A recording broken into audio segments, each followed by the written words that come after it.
En este vídeo didáctico vamos a ver el estudio de la selección del hábitat de peces mediante la observación subacuática. Los objetivos son conocer en qué consiste la técnica de observación directa bajo el agua, que sirve para conocer el comportamiento y selección de hábitat por los peces, y conocer un procedimiento general para su aplicación. En tercer lugar, conocer sus ventajas e inconvenientes respecto a otros métodos. Lo veremos mediante una introducción, un procedimiento general de muestreo con alternativas. Veremos cómo se puede observar y medir el uso del microhábitat, sus ventajas e inconvenientes y ejemplos de funciones de idoneidad de microhábitat que se pueden obtener. Además, observaremos un vídeo demostrativo y finalmente veremos un resumen.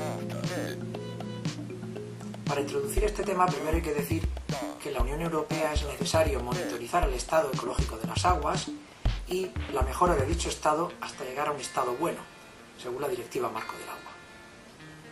Para mejorar su estado es necesario implementar regímenes de caudales ecológicos que permitan a esos ecosistemas acuáticos recuperar sus características y funciones.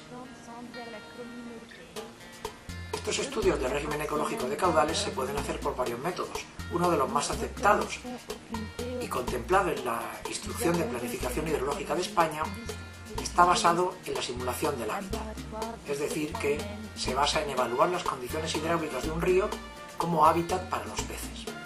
Para eso hace falta conocer qué hábitats selecciona una especie y elaborar lo que llamamos funciones de idoneidad del hábitat.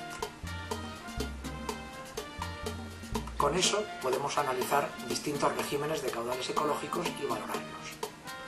Este análisis de hábitat, que se podría hacer a distintas escalas, suele hacerse a escala de microhábitat. Finalmente, esos estudios, además de poder incorporarse a estudios de caudal ecológico, van a permitir conocer mejor a las especies y diseñar mejores medidas para su conservación. El procedimiento de muestreo puede ser diverso, pero principalmente hay dos opciones cuando queremos hacer este tipo de estudios. En primer lugar, será necesario observar y medir el uso del microhábitat, es decir, los puntos en los que eligen estar los organismos que estamos estudiando, pueden ser peces o en realidad podrían ser otros organismos como invertebrados, por ejemplo. Y en segundo lugar, habría que medir la disponibilidad de microhábitats, es decir, hacer una serie de medidas donde no había peces, es lo que llamamos puntos de ausencia. Pues bien, para observar el uso de microhábitat por los peces se puede hacer por transectos en los cuales la longitud y la anchura de visibilidad nos marca el área de muestreo en cada caso, o se puede hacer observando hábitat completos, o lo que se llama por bloques, en el que observaríamos en un trozo del segmento de río todos los peces que hay. Tendríamos que determinar dónde se colocan y luego medirlo, como veremos.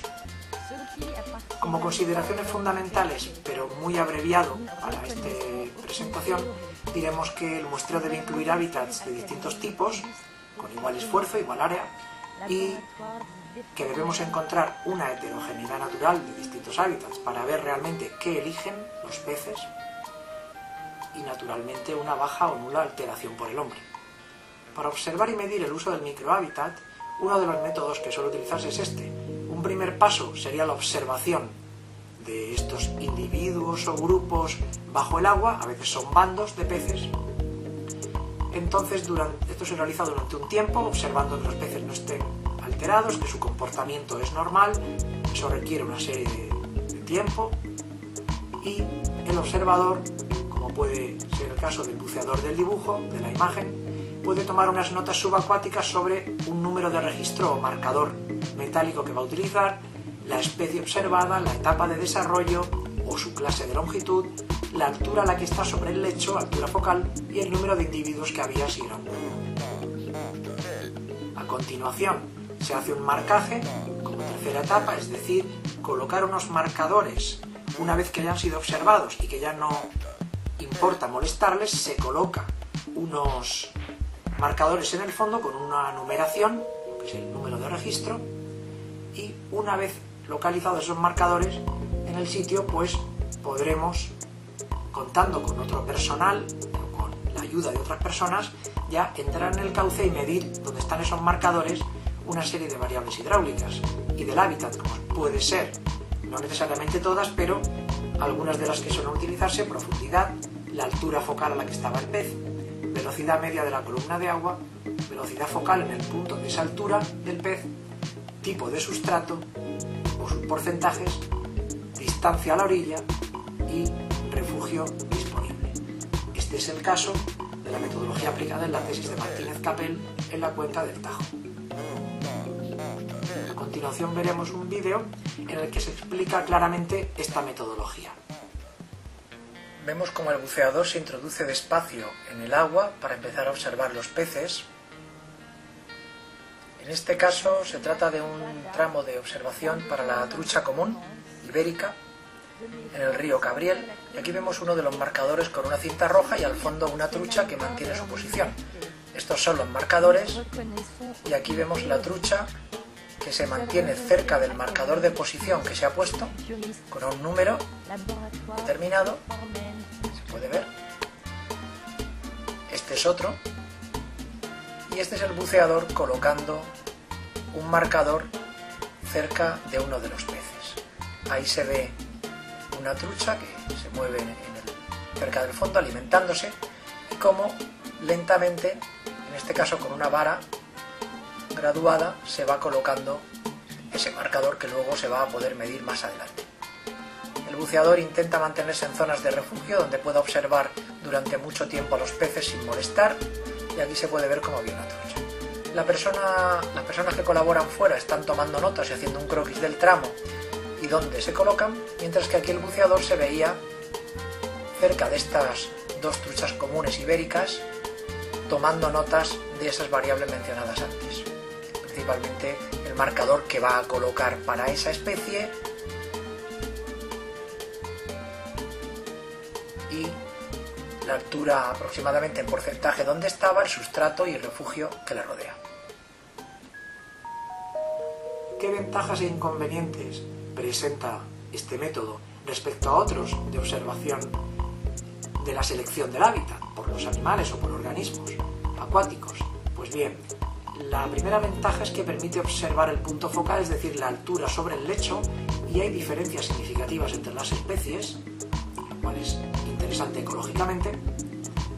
Segundo, que la visibilidad se puede producir en zonas difíciles, es decir, si el agua no es turbia podemos observar los peces en cuevas, bajo cornisas, en raviones, en chorros de agua, cascadas. Y además podemos conocer bien su comportamiento, es decir, qué está haciendo bajo el agua cuando se toman los datos o se observan, es decir, si están comiendo, fezando, o se puede observar si el comportamiento es anómalo, o, por ejemplo, pues podemos ver si los peces estaban a una cierta distancia de un tipo de refugio. Por contra, tenemos que decir que es necesario hacerlo en aguas poco turbias y que se puede subestimar el número, lo que sucedería especialmente según el tamaño de los peces y en algunas zonas. Esto sigue distintas tendencias según la especie y la complejidad del hábitat.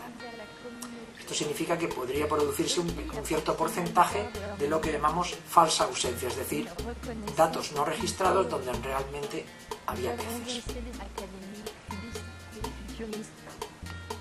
Como punto final diremos que estos estudios de idoneidad del microhábitat permiten obtener estas funciones que hemos mencionado al principio, que pueden ser, por ejemplo, la gráfica superior para la profundidad permite decir que entre 1 y 1,30 centímetros estaba la profundidad óptima para esta especie, o en la parte inferior podemos ver unas curvas de velocidad en la que se ve igualmente una zona óptima de velocidades, que es la que tendría la máxima idoneidad. Vemos como hacia la derecha, al aumentar la velocidad, la idoneidad del hábitat desciende. Estas estadísticas se derivan del estudio en el campo, igualmente para el sustrato y para el refugio o tipos de refugio en un cauce. Finalmente, como resumen, podemos decir que la observación directa bajo el agua consiste en observar el pez o el organismo acuático bajo su comportamiento natural para poder saber cómo se comporta y qué hábitat necesita. Sabemos que podemos seguir un procedimiento general en el cual primero se debe observar la especie y registrar las zonas donde ese organismo se coloca, lo que le está seleccionando, y luego también habrá que estudiar el resto de hábitats en los que el pez no elige estar, es decir, puntos de ausencia, Y como ventajas e inconvenientes también hemos revisado que principalmente tiene 3 ventajas y una de ellas será poder observar el comportamiento en directo de estas especies. Muchas gracias y hasta la próxima.